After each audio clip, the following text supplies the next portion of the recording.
नमस्कार दोस्तों, आज हम बात करने वाले हैं झारखंड के एक वीर शहीद जिसे इतिहास ने अमर कर दिया है। इस अमर शहीद की दूरदृष्टि ने अंग्रेज़ों की इच्छा को उसी समय भांप लिया था जब अंग्रेज़ों ने सन 1767 में झारखंड में अपने पांव रखे थे। तब 17 वर्ष के इस किशोर ने तुरंत भांप लिया था कि पहले से राजाओं, नवाबों और जमींदारों के शोषण एवं अत्याचारों से पीड़ित झारखंड एक नई मुसीबत के हाथों में जा रहा है।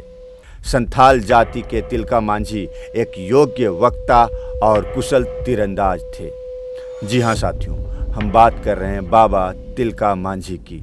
इस विद्रोह के नायक का संथाल परिवार में 11 फरवरी 1750 को तिलकपुर गांव, सुल्तानगंज, बिहार में जन्म हुआ था।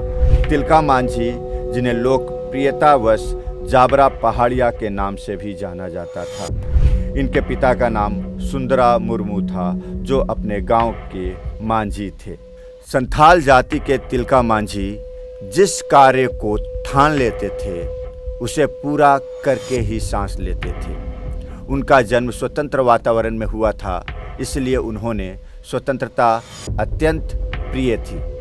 जब अंग्रेज़ों के कदम झारखंड की भूमि पर पड़े, तभी से उन्होंने देश में चल रही अंग्रेज़ों की अनीतिकारी शोषण व्यवस्था और फूट डालो और शासन करो की सूचना लोगों तक साल के पत्ते के माध्यम से पहुंचाया और उन्हें संगठित करना शुरू कर दिया। जब एक दल तैयार हो गया तो तिलका मांझी ने इन्हें विदेशी शासकों के खिलाफ भागलपुर के वंचरी जोर से विद्रोह की शुरुआत करवा दी।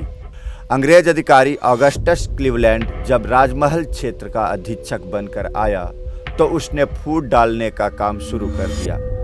उसने 9 महीने के अंदर 40 पहाड़ियाँ गांवों के सरदारों को अपने झांसे में लेकर उन्हें सभी प्रकार के करों से मुक्त कर दिया। संथाल परगना के क्षेत्र में पहले से पहाड़िया जनजाति रहते थे। संथाल जनजाति हजारीबाग के क्षेत्र से प्रवर्जित हुए थे। अंग्रेज़ों ने समझ लिया था कि एक साथ पूरे भूमि पे हम कब्जा नहीं कर सकते हैं, इसलिए उन्होंने पहाड़िया जनजातियों को कुछ संसाधन और कुछ साथ देना भी चालू किया, कर से मुक्ति दी और उन्हें नौकरियां भी दी।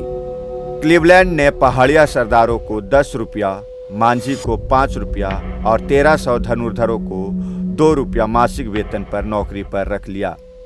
इस विभेदात्मक नीति के विरुद्ध बाबा तिलका मांझी ने 1781 ईस्वी में ही आंदोलन का रुख अख्तियार किया और अपने लोगों को विद्रोह के लिए प्रेरित करने के लिए और एकता स्थापित करने के लिए घर घर साल के पत्ते के माध्यम से संदेश पहुंचाया।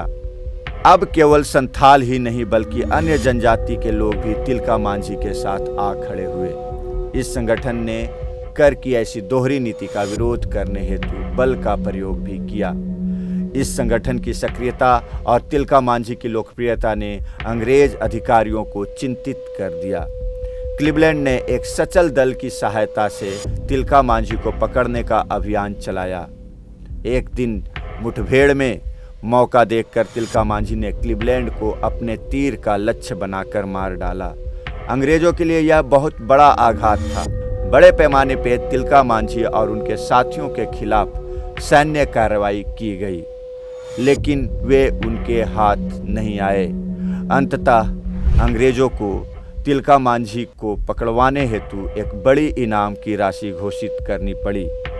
बाबा तिलका मांझी जंगल जंगल भटककर अपने सेना को पुनर्गठित करने में जुटे रहे, लेकिन कुछ गद्दारों के कारण 1 वर्ष के पश्चात पर्यंत जौराह पहाड़िया और आयरकूट को बाबा तिलका मांझी का पता लगाने में सफलता मिली और 12 जनवरी को इन दोनों के बीच भीषण लड़ाई हुई, जिसमें उन्हें बाबा तिलका मांझी को पकड़ने में सफलता मिली। इन्हें घोड़ों के माध्यम से रस्सी से बांध कर घसीटते हुए भागलपुर ले जाया गया और उन्हें बरगद के पेड़ से लटकाकर 13 जनवरी 1785 को फांसी दे दी गई।